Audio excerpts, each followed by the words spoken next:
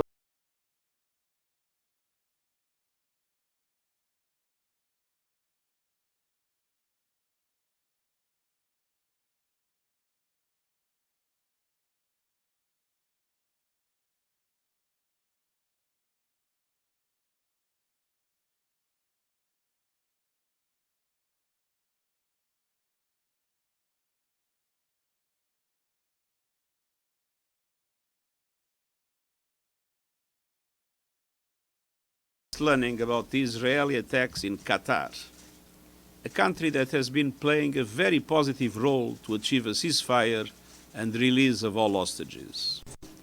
I condemn this flagrant violation of the sovereignty and territorial integrity of Qatar. All parties must work towards achieving a permanent ceasefire, not destroying it. Qatar में Israel की बमबारी के बाद बंधकों के रिश्तेदार परेशान हैं, क्योंकि कतर ही वो देश है जिसके जरिए हमास से बातचीत अभी तक हुई है। ऐसे में बातचीत पर फुल स्टॉप का मतलब है बंधकों की रिहाई मुमकिन नहीं हो पाएगी। इस वक्त हमास के कब्जे में इजराइल के 22 बंधक हैं, जबकि 38 उन बंधकों की लाशें भी हैं जो हमास की कैद में रहते हुए मर चुके हैं। इसकी वजह इजराइल की बमबारी और ग्राउंड ऑपरेशन भी है। אני רועדת מפחד. אני רועדת מפחד. יכול להיות שברגעים אלה ממש ראש הממשלה בנימין נתניהו בעצם מתנקש במתן שלי וחרץ את גורלו למוות. מי שמחליט לסכן את החיים של הילד שלי בכוונה רוצח אותו. למה ראש הממשלה מתעקש לפוצץ כל סיכוי קטן לעסקה? למה? החיים של מתן שלי בסכנה ממשית. כבר 22 חודשים, עד מתי? שוב ושוב ושוב ראש הממשלה מחבל בעסקה. בכל עסקה שנמצאת על הפרק. נמאס לי. נמאס, לעם ישראל נמאס מהמלחמה הזאת. סיימו אותה כבר ותחזירו את כולם בהסכם כולל. बड़ा सवाल यह भी कि 15 सितंबर को क्या फैसला होगा। अरब लीग ने युद्ध शुरू किया तो इजराइल कितने दिन अकेले लड़ पाएगा? अमेरिका ने अगर युद्ध में एंट्री ली तो क्या एटमी सुपर पावर इजराइल को बचाने के लिए किसी भी हद तक जा सकता है? ये हद परमाणु युद्ध भी हो सकता है।